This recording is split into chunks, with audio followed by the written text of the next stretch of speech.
Calendar item number 20, motion presented by Councilor Kelly that the City Council approve the following non-binding public advisory question to be placed on the November 2025 municipal election ballot. Non-binding ballot question. The City of Revere is seeking input on whether to make changes to terms of office for elected officials. Question 1.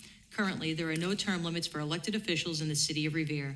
Do you support a charter change that would set term limits for the offices of mayor, at-large city councilor, ward city councilor, at-large school committee member, and ward school committee member? A yes vote means you support term limits for elected officials. A no vote means you do not support term limits for elected officials. Councilor Kelly. Thank you, Mr. President. So after the discussion we had on term limits during the last meeting, I decided to submit this motion under Massachusetts General Law, Chapter 53, Section 18A, which allows for a non-binding question of term limits to be put to the voters on a ballot so that it is decided so it is not decided by this council alone. I think it's apparent to everyone that residents really want to weigh in on this issue and have their voices heard. This simple ballot question would empower residents to have a say in shaping their government structure and would allow for direct democracy. However, a council vote on term limits sidesteps that and allows for, unfortunately, an inherent conflict of interest. This is not a reflection on the members of this council, but we'd be remiss not to recognize that even the best-intentioned councilor faces an inherent conflict here.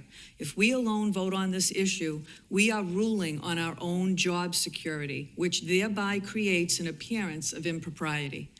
The obvious solution then is a ballot vote, which removes any bias by simply letting the voters decide. At our last meeting, it was mentioned that voters could not handle this question, that they may say they want term limits, but in actuality would not realize that they'd be losing experience. That's nonsense. Voters completely understand and want the opportunity to vote on this issue. Denying them an opportunity to be heard is insulting, and it assumes they cannot handle having a choice. Others may say we already have term limits, they're called elections, which is catchy. But this argument also fails miserably because when incumbents run unopposed repeatedly, it fails. There is no democracy in that. And in our last 10 municipal elections, incumbents ran unopposed 31 times. Where's the choice at the ballot box then? How exactly does an unopposed incumbent get voted out? Where is the democracy in that? This proves that incumbency and name recognition in Revere act as powerful deterrents to newcomers who would otherwise enter a race. Just look at our last at-large race, where 3 open seats sparked 8 brand new candidates to run. In closing, I hope we can all agree tonight that a ballot vote on term limits builds faith that we serve the public, not ourselves, that their voices are important to us, that we are not here to cling to power, but we're here to hear from them. That's what's most important. Let's not rob them of having their voices heard on this issue in November. Therefore, I move that we put the question of term limits on a ballot vote in November, and I respectfully request a vote on this motion this evening. Thank you. Thank you, Councilor. Do we have any other councilors? Councilor Argenzio. Thank you, Mr. President. I know you made a motion and it's coming before Legislative Affairs on May 12th. You still want that to go forward? I think this will be going to Legislative Affairs as well. Well, Councilor Kelly makes a good point, and everyone knows how I feel about term limits, but I certainly have no problem this going on the ballot and hearing what the residents have to say. But I still would like this to go to subcommittee because I'd like the city solicitor here and the election commissioner to have some questions asked, and that way we can clarify what the people are going to be voting on.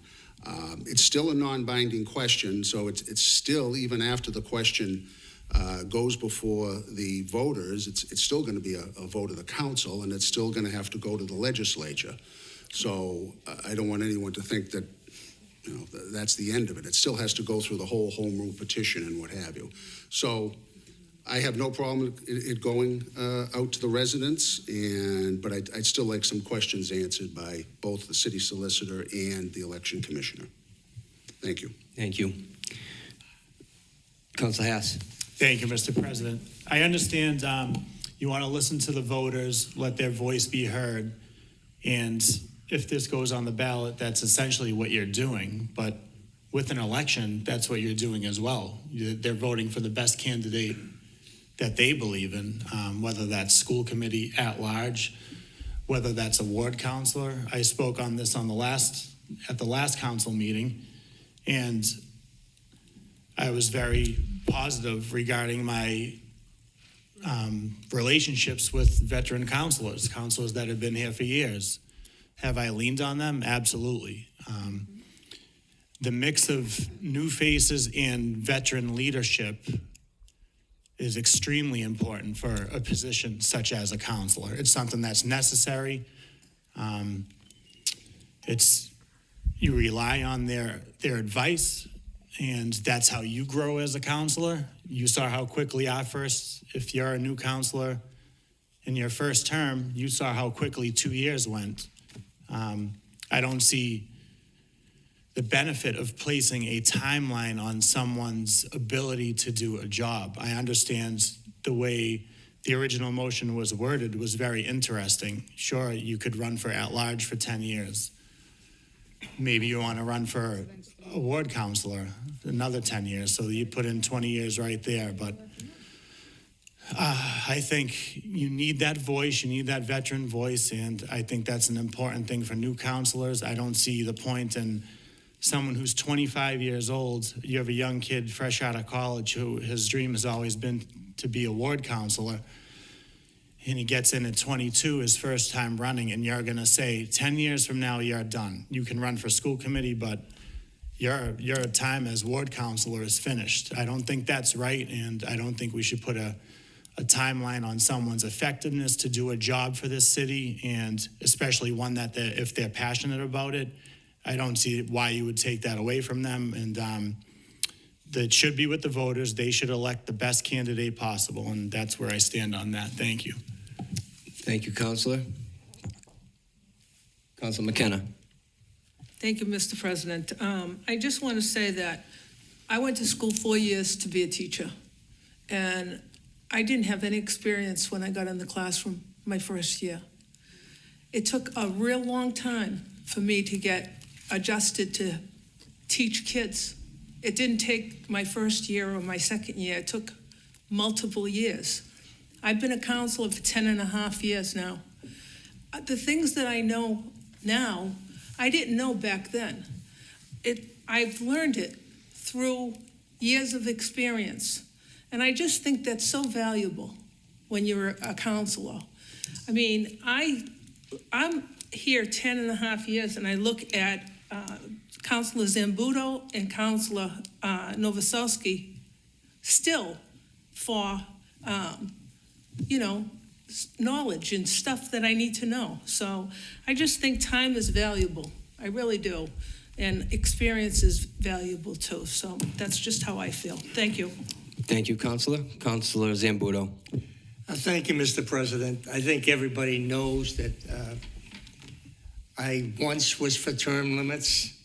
I got here and found out I made a difference, and I stayed, and the people agreed with me. But that's not the point of this motion. This motion is a non-binding referendum. It's, to me, non-binding referendums are like a bucket of spit. They're not worth anything. You don't get anything out of a non-binding resolution. If this was a binding resolution, it would be something to vote on. So I can't support this because it's a non-binding. Has nothing to do with my feelings that I disagree with term limits. It has to do with I disagree with non-binding resolutions. So that's how I stand on this. Thank you.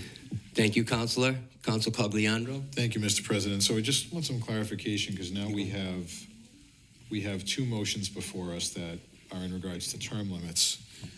Is there any collaboration in the future? Are we gonna? Yes. So I was actually going to let everyone speak, but I was going to pull my motion, add myself to Counselor Kelly's motion, and expect this to go to legislative affairs, to be honest. Okay.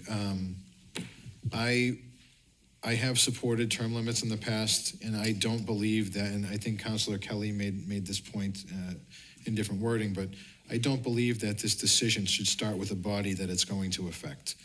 And I would be for this, to put this question, to see how the people feel. I do agree, and, you know, I don't know what kind of turnout we're gonna get. I don't know if this is gonna be 50-50, if they're gonna shoot it down, shoot it up. I don't know what's gonna happen, but it is worth it to give them a voice and let the process start with them and not us. Thank you very much. Thank you, Counselor. Anyone else? Counselor Kelly. Thank you, Mr. President, for the leeway. So the first thing I want to say is, that's the point of this motion. Yes, it is non-binding, but that information that we get from this vote lets us know how our constituents feel about term limits. We can respect the way they feel and then decide exactly how far we want to take it and work out the particulars and the specifics at that time. But to say that we don't want information from the voters, to say that it's not worth a bucket of spit to find out how your constituents feel about something is, I can't even wrap my head around that. I'm sorry. So I do want to hear from the constituents, and being up here as an elected official, I want to enact their will. This is a tool for me to understand what they want me to do. So that's the purpose of a non-binding vote. The second thing is, we don't need legal review because it is a non-binding vote. If we want to send this to Legislative Affairs, I'd ask that it be sent quickly, because the next step, if this does not go forward, would be a public petition that would require signatures, and we can get it done that way, but that's going to take some time. So my only caveat would be is that I would respectfully request that we put this on to the next Legislative Affairs Subcommittee as soon as possible. The next thing is, you know, in terms of, still, they have these, voters have the choices at the ballot box, so we don't need term limits. I think I said, there were elected officials that ran unopposed 31 times. So if everyone is so hung up on name recognition that candidates don't even want to be bothered entering the race, and incumbents are running unopposed, the voter goes to the voter poll, and there's no other name there for them to choose from. So where is the choice in that? That's a big issue for me. And we see proof that when seats open up, it encourages new people to run. Just like we saw in the at-large race the last time we ran. 3 seats opened and 8 new people threw their hat in the ring. So the proof is right there. And in terms of, you know, councilors can still be here for years. President Silvestri made the point, you can be a ward councilor, then you can be an at-large councilor. You can be here for years. It's not like we're saying, hey, 2 years and you're gone, 4 years and you're gone. It wouldn't work that way. And in terms of a learning curve, I think everyone has a different learning curve. Some people might pick this job up very quickly in the first year. Other people might need time to kind of know the ropes depending upon your background and where you're coming from a private sector. So I don't think that having a huge learning curve can be said for everyone who has this job. So again, I want to hear what the constituents have to say, and I think this should absolutely go to a non-binding vote. Thank you. Thank you, Counselor.